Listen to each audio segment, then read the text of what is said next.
Pardi Mehta hospital પાસે હાઈવેની drainage ઉપર ઢાંકણાના અભાવે ફરી વાછરડું અંડર પડી ગયું। અગાઉ શાળાનો વિદ્યાર્થી પડ્યો, હવે મૂંગા પશુઓ ખાબકતા હાઈવે ઓથોરિટી દુર્ઘટનાની રાહ જોઈ રહી છે કે શું હોવાના સવાલ કરતા સ્થાનિકો અને પાલિકાની ટીમ સ્થળ ઉપર દોડી આવી ભારે જહેમતે વાછરડુંને બહાર કાઢતા નવજીવન મળ્યું। Pardi national highway number 48 Mehta hospital પાસે સર્વિસ રોડ ઉપર ગટર ઉપર ઢાંકણા ન હોવાને કારણે અવારનવાર નિર્દોષ નાગરિકો તેમજ મૂંગા પશુઓ અંદર ખાબકી જવાની ઘટનાઓ બની રહી છે। આજે વહેલી સવારે પણ એક ગાયનું વાછરડું ખુલ્લી ગટરમાં પડી ગયું હતું। હાઈવે ઓથોરિટીને વારંવાર રજૂઆત કરવા છતાંય કોઈ અધિકારીઓ સ્થળ ઉપર ન પહોંચતા સ્થાનિકોમાં ભારે આક્રોશ વ્યાપી ગયો હતો।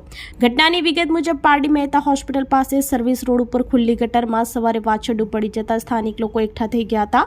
હાઈવે ઓથોરિટીને ફોન કરવા છતાંય કોઈ મદદ ન મળતા સ્થાનિક ટેમ્પો ચાલક સતીશભાઈ અને વિજયભાઈ માનવતા દાખવી પોતાની જીવના જોખમે ગટરમાં ઉતરી વાછરડાને બચાવવાનો પ્રયાસ હાથ ધર્યો હતો।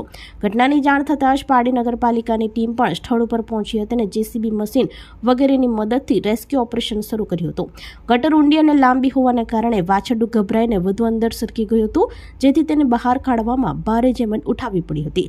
સ્થાનિકોએ જણાવ્યું કે હાઈવે ઓથોરિટીવાળાએ જે ગટરો ખુલ્લી રાખેલી છે એને પેક કરવા માટે વારંવાર કહેવામાં આવ્યું છે। આજે વહેલી સવારે એક ગાયનું વાછરડું અંદર પડી ગયું। ગયા અઠવાડિયે પણ શાળાએ જતો એક વિદ્યાર્થી સાયકલ સાથે જ ગટરમાં પડી ગયો હતો। સદનસીબે તેનો બચાવ થયો હતો। તંત્ર કોઈ મોટી હોનારત કે દુર્ઘટના થાય તેની રાહ જોઈ રહ્યું છે કે શું? બે મહિનાથી આ ગટરો ખુલ્લી છે અને રજૂઆતો કરવા છતાંય કોઈ પગલાં લેવામાં આવતા નથી।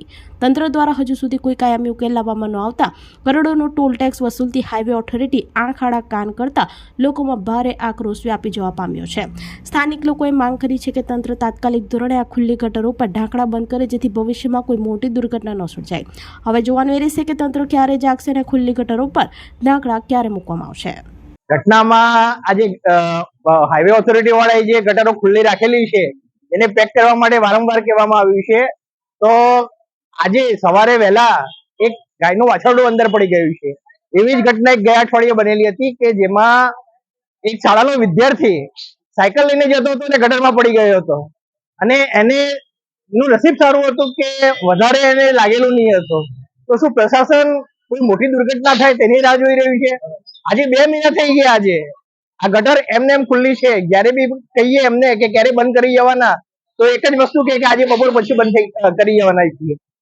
2 મહિના પહેલા જયારે 4 રસ્તા ઉપર એક વેપારી અંદર પડી ગયો હતો ત્યારે તાત્કાલિક ધોરણે તે લોકોએ કરેલું હતું, પણ 2 મહિનાથી વારંવાર કમ્પ્લેન કરવા છતાં પણ તે લોકોએ આજ સુધી પગલા લીધા નથી। વાછરડું 2 વખત બહાર આવ્યું ને પછી ગટર ઊંડી હોવાના કારણે અને લાંબી હોવાના કારણે વાછરડું પાછું ડરીને અંદર ચાલી જતું છે।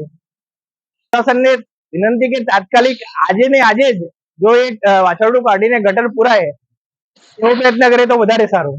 આપણી સંકલ્પ ન્યૂઝ ચેનલને સબસ્ક્રાઇબ અને લાઇક કરો, બેલ આઇકન દબાવો, જેથી આવનાર ન્યૂઝ અપડેટ્સની નોટિફિકેશન આપના મોબાઈલ પર સૌથી પહેલા પહોંચે। Like, subscribe and share the video.